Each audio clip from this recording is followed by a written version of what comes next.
Salmos 19. Os céus proclamam a glória de Deus e o firmamento anuncia as obras das suas mãos. Um dia discursa outro dia, e uma noite revela conhecimento a outra noite. Não há linguagem, nem há palavras, e deles não se ouve nenhum som. No entanto, por toda a terra se faz ouvir a sua voz e as suas palavras até os confins do mundo. Ai, pois uma tenda para o sol. Amém? Que a graça e a gloriosa presença do Espírito Santo de Deus esteja com vocês nesse período, neste momento. Um bom dia, uma boa noite. Não sei a que hora, qual será o seu momento do dia, mas que seja para engrandecer o nome santo do Senhor Jesus. Estamos no nosso capítulo 7 do livro Armados para o Combate, do autor Rick Renner, uma abordagem bíblica a respeito da armadura de Deus. Vamos lá? Fortaleça-se no Senhor. Antes de Paulo iniciar sua mensagem sobre a nossa armadura espiritual, ele primeiro nos incentiva a recebermos poder espiritual. Continuando em Efésios 6:10, ele diz: "No demais, irmãos meus, fortalecei-vos no Senhor." Nesse capítulo, vamos ver o que Paulo tem a nos dizer sobre esse poder sobrenatural que Deus disponibilizou para nós. Então, o que significa exatamente fortalecermos no Senhor? Primeiro, a palavra fortalecer foi extraído da palavra edunamanos, que é um composto das duas palavras gregas em e dumanes. A palavra em significa em a palavra. A palavra em significa em, e a palavra dumanos significa força, capacidade ou poder explosivo. A palavra dumanes é de onde tiramos a palavra dinamite. Quando essas duas palavras são unidas e a nova palavra edunamanos descreve um revestimento de poder ou um fortalecimento interior, ela transmite a ideia de receber a infusão de uma dose excessiva de força e capacitação interior dinâmica. Pelo fato de que a primeira parte de edunamanos significa em ou para dentro, e a segunda parte retrata um poder explosivo, é fácil concluir que essa palavra retrata um poder que está sendo depositado em alguma coisa, como um recipiente, um vaso ou outra forma de receptáculo.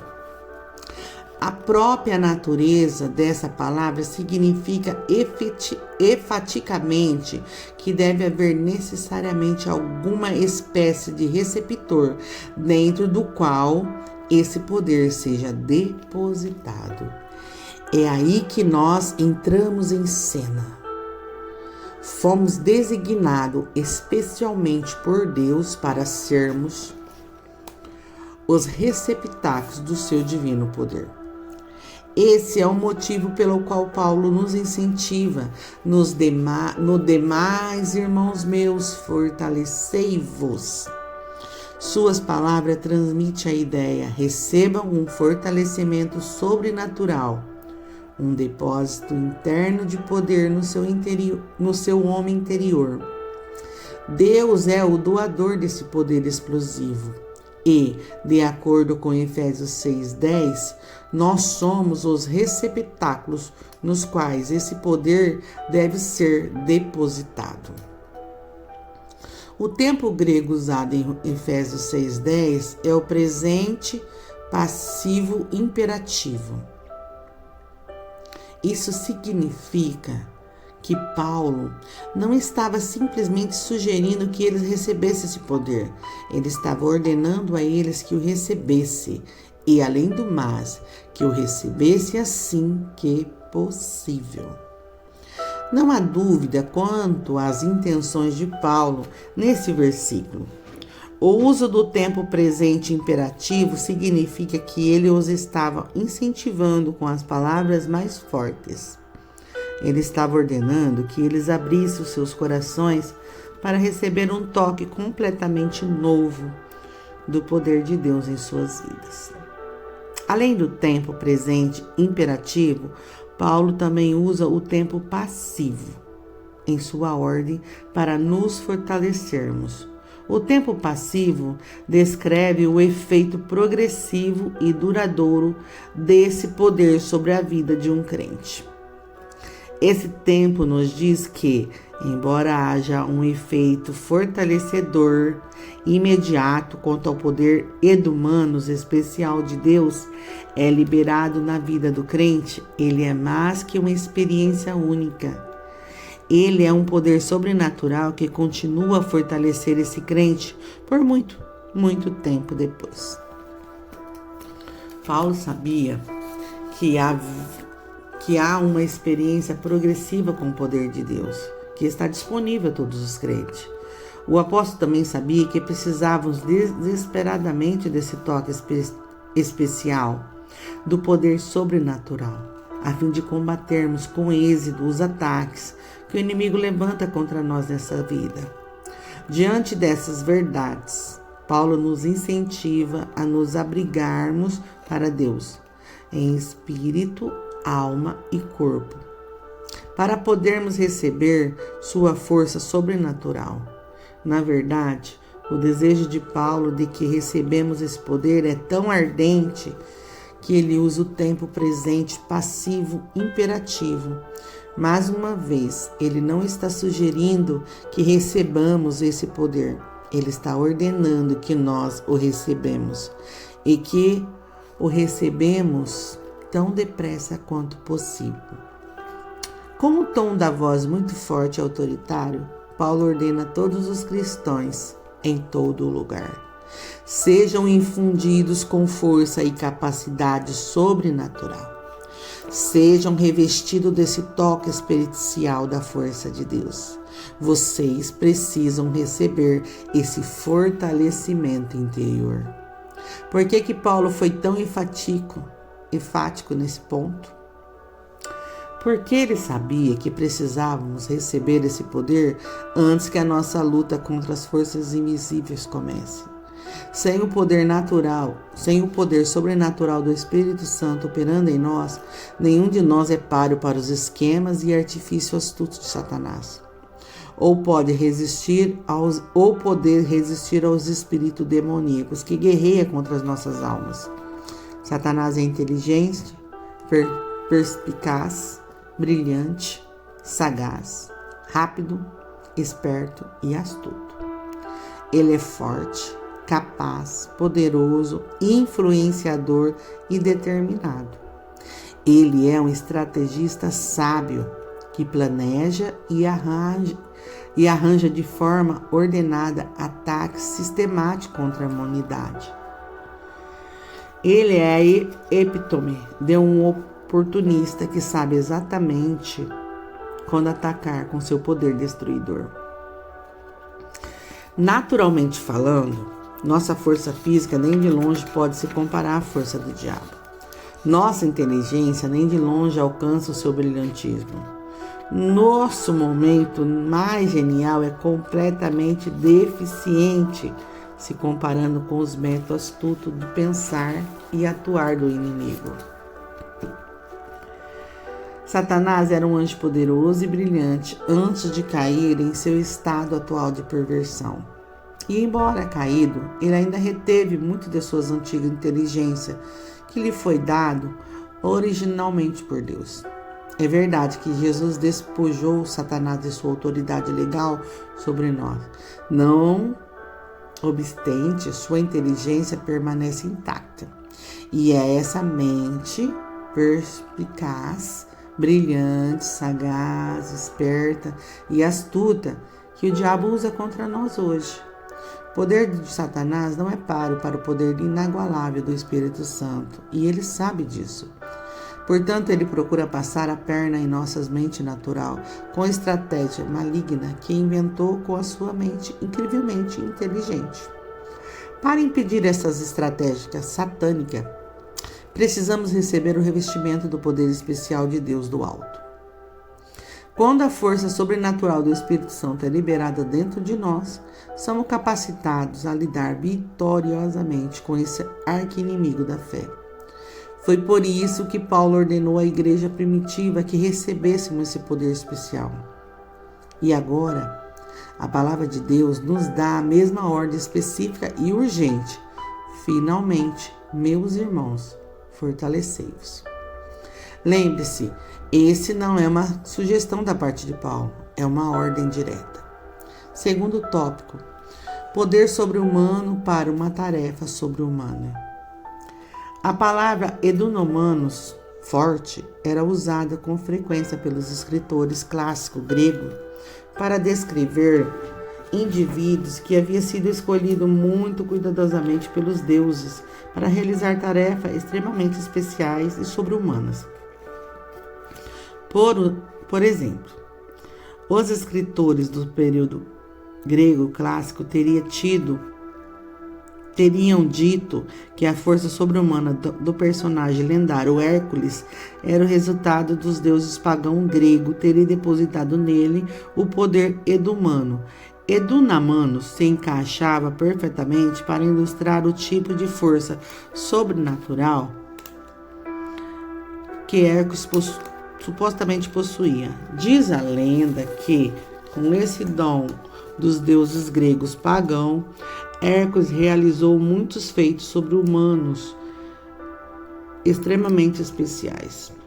O apóstolo Paulo era um homem excepcionalmente brilhante e instruído.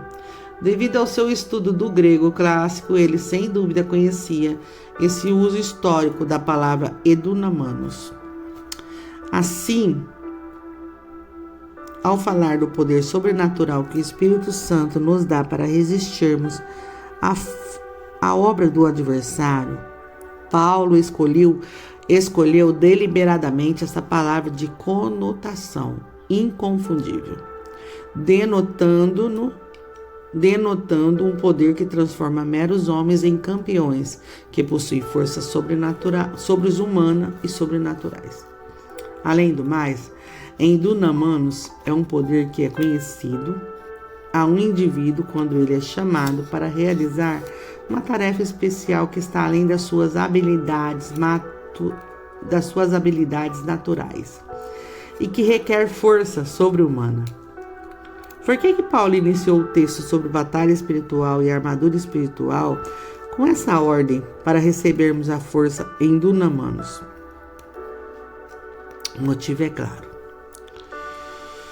Paulo com certeza acreditava que a nossa única esperança de consolidarmos a vitória de Jesus e de expormos a derrota de Satanás era recebendo o auxílio desse poder especial e sobrenatural.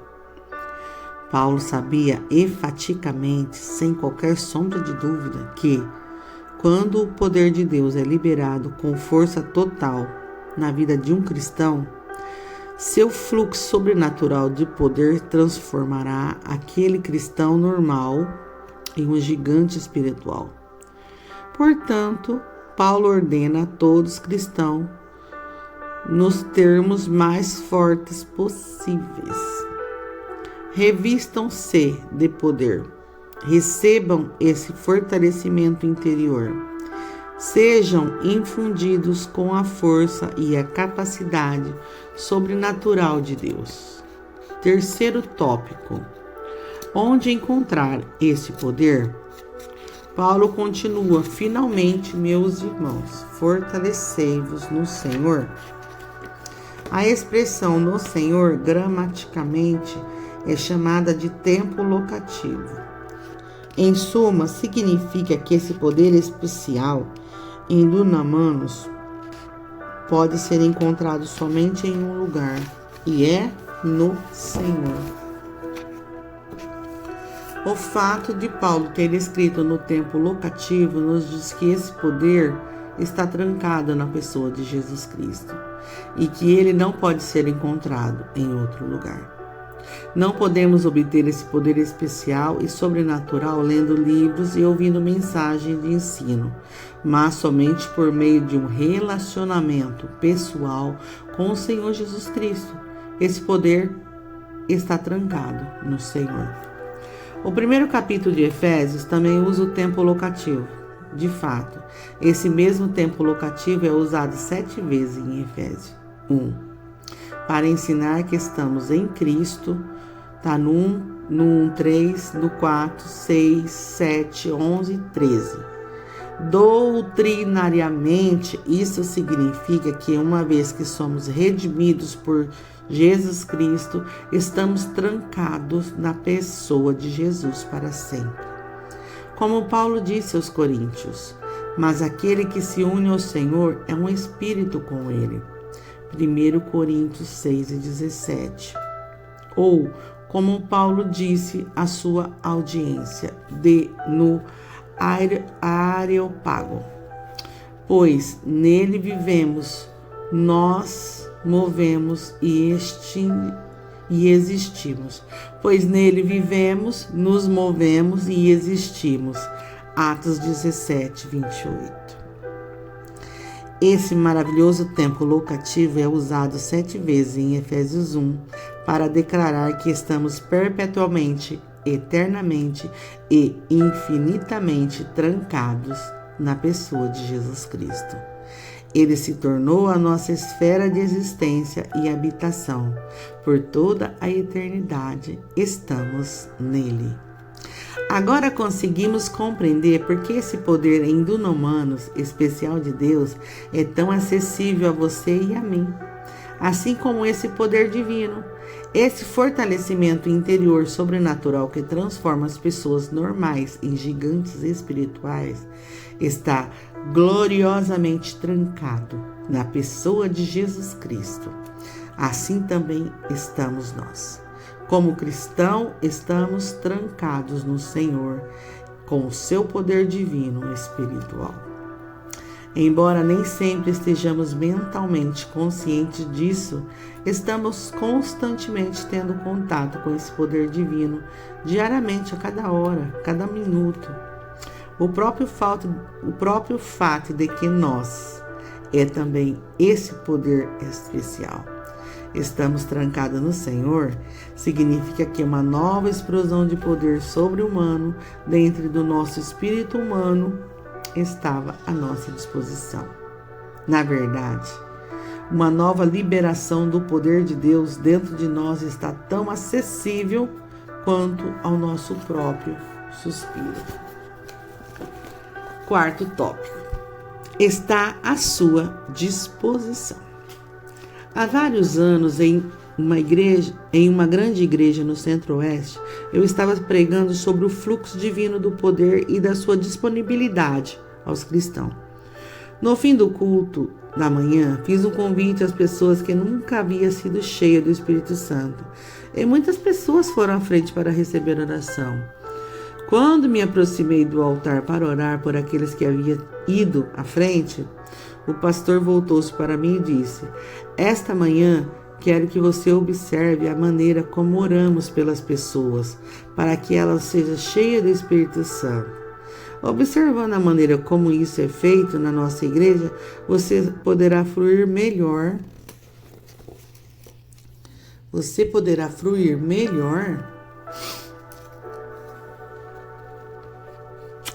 Com o treinamento que os nossos obreiros do altar receberam sobre como orar para que as pessoas recebam o enchimento do Espírito.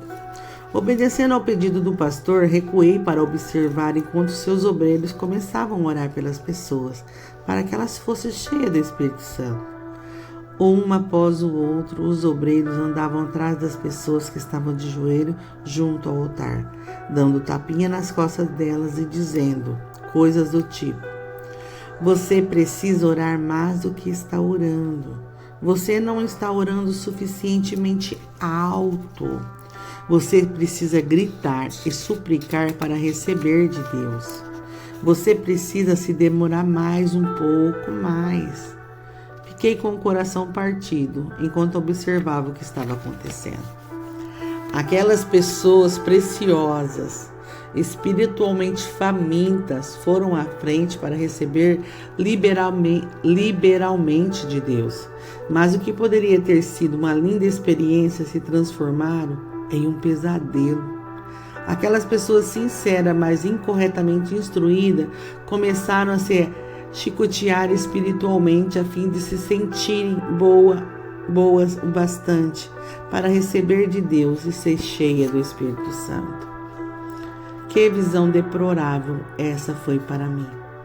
Ver o enchimento do Espírito Santo reduzido a uma obra da carne foi repugnante, principalmente porque eu sabia que o ser cheio do Espírito Santo é uma obra da graça e não do esforço humano.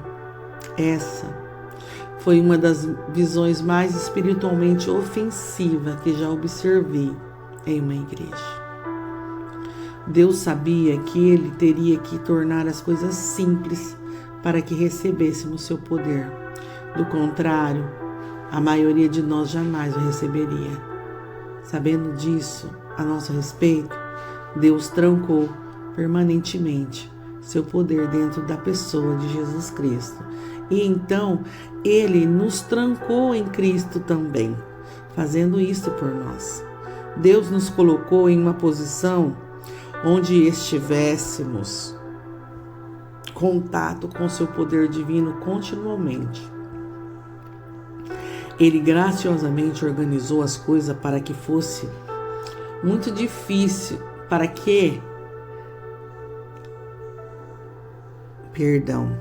Ele graciosamente organizou as coisas para que fosse muito difícil não recebermos livremente essa transferência de força sobre-humana e sobrenatural para o combate.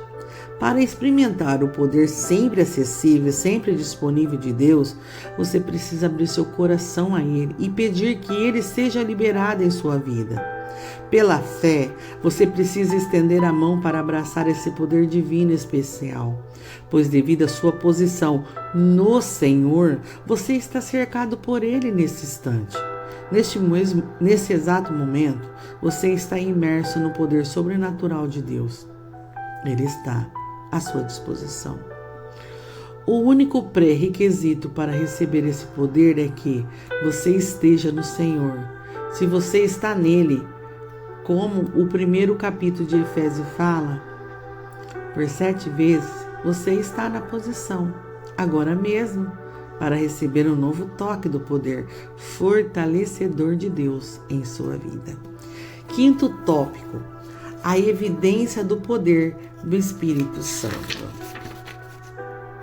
Mas como podemos saber quando a força sobrenatural de Deus está operando em nossas vidas? Paulo nos responde em Efésios 6:10, quando diz: finalmente, meus irmãos, fortalecei-vos no Senhor e na força do seu poder. Tendo crescido como um batista do sul, houve muitas discussões a respeito do Espírito Santo em minha igreja local. Discussões sobre o que acreditávamos e o que não acreditávamos com relação ao Espírito Santo. Como Batista do Sul, opunhamos-nos duramente a visão pentecostal de que falar em língua era a evidência inicial do revestimento do poder do Espírito Santo. A partir do nosso ponto de vista teológico, os pentecostais não tinham base bíblica. Embora eles tivessem muitas passagens bíblicas para provar que falar em língua era a evidência do revestimento do poder do Espírito, acreditávamos que podíamos facilmente explicar esse versículo em apenas alguns instantes. Acreditávamos que falar em língua era um fenômeno destinado apenas ao período mencionado no livro de Atos, um período de transição especial que nunca se repetiria, o que durou apenas o tempo suficiente para ajudar a igreja a ter início. De acordo com a nossa visão, as curas, os milagres e as línguas foram dados apenas para esse período de transição e nunca pretenderam durar indefinidamente ou se repetir novamente. Em vez de acreditar no que pensávamos que era pronunciamentos ridículos, completamente anti-intelectual, inintangíveis, dominados pela emoção, chamados de línguas, tínhamos a nossa própria evidência de ser revestido pelo poder do Espírito Santo. E assim como os pentecostais, também possuíamos passagem bíblica para dar suporte ao nosso ponto de vista teológico. Declarávamos que a evidência real do poder do Espírito Santo na vida de um crente era a capacidade de ser uma testemunha de Jesus Cristo. O texto que provaria isso era Atos 1:8. O texto que provava isso era Atos 1:8, que diz: mas receberão poder quando o Espírito Santo descer sobre vocês, e serão minhas testemunhas em Jerusalém, em toda a Judéia e Samaria, até os confins da terra. Assim, por um lado, os pentecostais diziam que a evidência inicial da habitação do poder do Espírito Santo era a capacidade de falar em línguas. Por outro lado, minha antiga denominação ensinava que a evidência do poder do Espírito Santo era a capacidade de ser uma testemunha de Jesus Cristo. Para ser absolutamente justo com os pentecostais e com os batistas do Sul, quero enfatizar que, em certa medida, os dois estão corretos em suas visões. Os dois sinais externos são evidência da habitação do Espírito Santo na vida de um crente. Falar em língua é definitivamente a evidência inicial da presença fresca do poder do Espírito Santo enchendo a vida de um crente. O livro de Atos revela o nosso padrão para essa verdade. Deus nunca pretendeu que esse livro da Bíblia simplesmente relatasse os eventos de um período de transição, que durou até a igreja se estabelecer. Não existe absolutamente nenhuma passagem bíblica que dê suporte a esse suposto. Período de transição fictício, criado pelo homem. Qualquer teólogo honesto admitiria isso. Essa doutrina, que é adotada por muitas denominações, destinou-se a desculpar a igreja pela sua falta de poder e do sobrenatural. Entretanto, também é verdade que se torna uma testemunha de Jesus Cristo e uma prova subsequente e de boa fé da presença progressiva e capacitadora do Espírito. O próprio Jesus afirmou isto em Atos 1:8. Esse versículo é tão claro que ninguém pode discutir a verdade de que o poder do Espírito Santo sempre gera fortes testemunhas. Mas se tornar uma testemunha eficaz de Jesus não é a evidência inicial de que uma pessoa foi cheia do Espírito Santo. De acordo com o padrão do Novo Testamento registrado no livro de Atos, a evidência inicial é falar em línguas. A capacidade de testemunhar é uma das muitas evidências subsequentes que se segue depois que somos inicialmente cheios do Espírito Santo. Essa mesma categoria de evidência subsequente também inclui o fruto do Espírito, os dons do Espírito e etc. Sexto tópico, o poder Kratos. Mas em Efésios 6:10, Paulo nos dá outra evidência subsequente muito importante da obra de revestimento do poder de Espírito em nossas vidas. Ele diz: nos demais, irmãos meus, fortalecei-vos no Senhor e na força do seu poder. Deixe-me primeiro lembrar a você que Efésios 6:10 é um versículo sobre o poder sobrenatural que Deus disponibilizou para a nossa luta, com os poderes demoníacos invisíveis que vêm guerrear contra a alma. Como discutimos a palavra forte em Efésios 6:10, ela foi extraída da palavra endunamanus, que descreve um poder destinado a infundir em um crente uma dose excessiva de força interior. Esse tipo específico de poder endunamanus é forte, que pode resistir a qualquer ataque e pode se opor com êxito a qualquer espécie de força. Vimos que a natureza sobrenatural deste mundo pode ser historicamente provada, como era usual pelos antigos escritores dos períodos clássicos gregos, para denotar indivíduos especiais, como Hércules, que foi escolhido pelos deuses e era investido sobrenaturalmente de força sobrenatural, a fim de realizar uma tarefa sobre-humana. Esse é o tipo de força que Deus disponibilizou para nós. Mas agora vamos ver o que mais Paulo tem a dizer sobre esse poder. Ele continua dizendo no versículo 10: No demais, irmãos meus, fortalecei-vos no Senhor e na força do seu poder. Observe especialmente as palavras força e poder. Essas duas palavras são extremamente importantes e você deve compreendê-las à medida que avança em seu entendimento da batalha espiritual e da armadura espiritual. A palavra poder foi extraída da palavra grega kratos e descreve o que passei a chamar de poder demonstrado. Em outras palavras, o poder kratos não é um poder a qual você meramente adere e no qual acredita intelectualmente. Em vez disso, o poder kratos é um poder que é demonstrativo, irruptível e palpável. Ele quase sempre vem com algum tipo de manifestação externa que uma pessoa pode realmente ver com seus próprios olhos. Isto significa que o poder kratos não é um poder hipotético. Ao contrário, esse poder é muito real. Efésios 1, 19 ao 20, declara que quando Deus ressuscitou Jesus de entre os mortos, ele usou esse mesmo poder kratos, e é qual a suprema grandeza do seu poder para com os que cremos, segundo a eficácia da força do seu poder, o qual exerceu ele em Cristo, ressuscitando-o dentre os mortos. A estrutura da frase da versão King James é um pouco inversa ao grego original.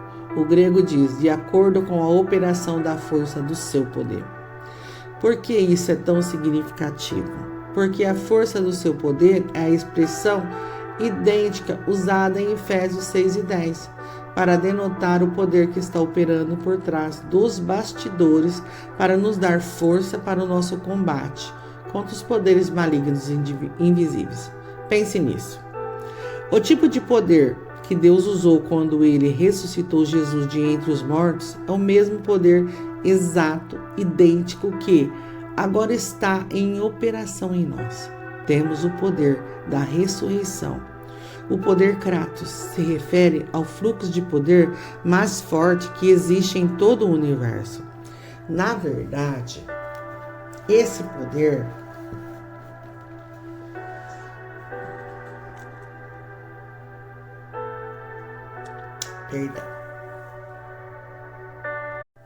Continuando. Tive que fazer uma pausa. Na verdade, esse poder é tão supremo que na Bíblia ele é usado apenas com referência ao poder de Deus. O homem não possui esse tipo de poder, exceto que ele tenha sido dado a ele por Deus. O poder kratos é tão avassalador que os poderosos soldados romanos que estavam guardando o túmulo de Jesus na manhã da ressurreição desmaiaram e caíram no chão sob o peso esmagador dessa força sobrenatural. Ali, eles ficaram prostrados no chão, paralisados e incapazes de se mover, até que a ressurreição de Jesus estivesse concluída. Considere o quanto esse poder kratos era indomável, vencedor e irresistível quando ele inundou o túmulo onde o corpo de Jesus jazia. O poder da ressurreição de Deus literalmente permeou cada célula morta e cada fibra do corpo de Jesus com vida divina, até que se tornou impossível para a morte detê-lo. Se você estivesse presente na ressurreição de Jesus, teria sentido o chão tremer quando a força eletrizante. Esse poder kratos avassalador entrou no túmulo onde o corpo de Jesus jazia. Então, você teria observado enquanto esse poder Kratos ressuscitava Jesus de entre os mortos. Era um poder irredutível, um poder demonstrado e exteriormente visível. Era o tipo de poder mais forte conhecido por Deus ou pelo homem. E agora Paulo usa essa mesma palavra para descrever o poder que está disponível ao nosso uso. Na verdade, Paulo nos diz enfaticamente que se tivermos a experiência de sermos cheios do Espírito Santo, esse poder Kratos será outra evidência da obra do revestimento do poder do Espírito em nossas vidas. É por isso que Paulo diz: finalmente, meus irmãos, fortalecei-vos no Senhor e no Kratos. A operação desse poder Kratos na vida de um cristão é evidência de que ele foi revestido de poder sobrenaturalmente pelo Espírito de Deus. Somente pessoas divinamente revestidas do poder possuem esse poder. Quando a presença capacitadora do Espírito Santo opera em nossas vidas, ela libera em nós o mesmo poder que fisicamente ressuscitou Jesus Cristo dentre os mortos. Esse poder Kratos é um tipo de poder irredutível, demonstrativo, extremamente visível e manifesto. O tipo que podemos ver e que vamos experimentar. Isso nos diz que, tão logo esse poder Kratos comece a operar em nós, ele imediatamente procura um caminho para ser liberado de modo que possa ser demonstrado. Em outras palavras, Deus não nos dá Kratos para ficarmos sentados ociosamente sem fazer nada na vida. Esse poder vem para nos capacitar a realizar algum tipo de tarefa sobre-humana. Paulo sabia que, antes que ele pudesse sequer começar a discutir a respeito da batalha espiritual contra as forças invisíveis ou sobre a armadura de Deus, ele primeiro teria que abordar o assunto do poder. Por quê? Porque sem esse poder operando em nossas vidas espiritual, não podemos nos envolver na batalha contra o inimigo. Não podemos resistir contra os atos das trevas na nossa própria força. Isso é impossível. Além do mais, não temos a força em nós mesmos para carregar a pesada armadura de Deus que necessitamos tão desesperadamente na nossa campanha contra as manobras do diabo.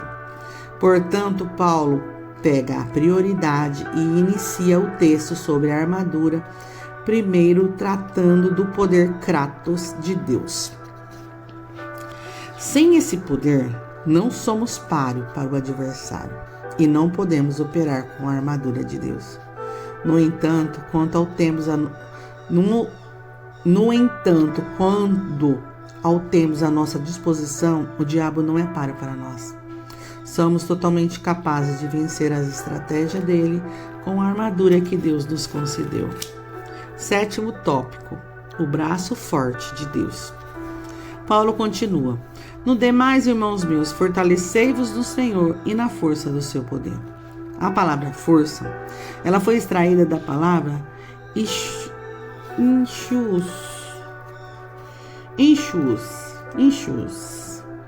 Palavra feia, hein?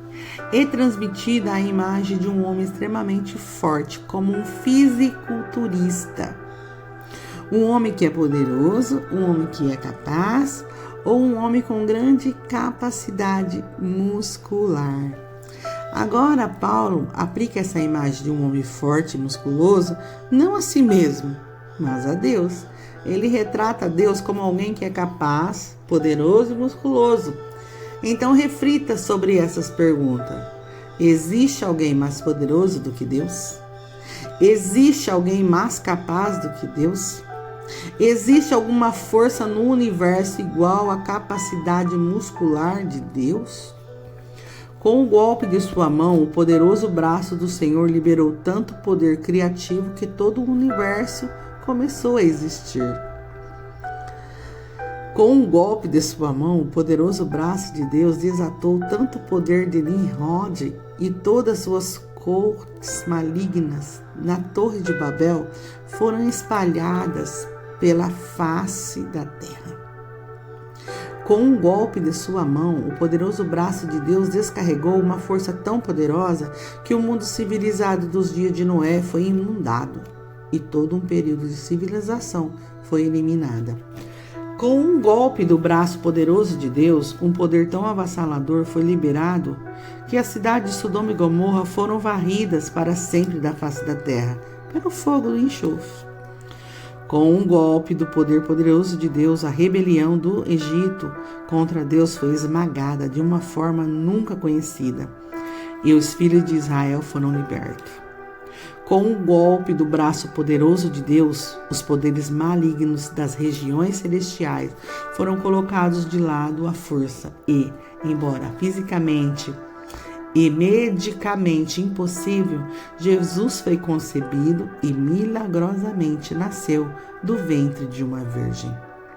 Com um golpe do braço poderoso de Deus, seu poder explodiu nas cavernas do próprio inferno e arrancou Jesus das dores da morte, despojando os principados e as potestades e fazendo uma exibição pública da sua derrota constrangedora. Quando o poderoso braço de Deus se moveu no dia de Pentecoste, o Espírito Santo veio como um vento impetuoso e encheu o cenáculo com seu tremendo poder, revestindo os discípulos sobrenaturalmente de poder para pregarem a palavra, acompanhados por sinais e maravilha. Hoje, esse mesmo braço poderoso de Deus ainda está operando por toda a terra. Onde sua poderosa capacidade muscular está operando hoje? Em você? Em mim? As palavras de Paulo ainda se aplicam diretamente a nós quando ele diz: no demais, irmãos meus, fortalecei-vos no Senhor e na força do seu poder. O motivo pelo qual o poder crato é tão poderoso e demonstrativo como na ressurreição de Jesus de entre os mortos é porque o músculo ínchuos de Deus estão dando suporte a eles.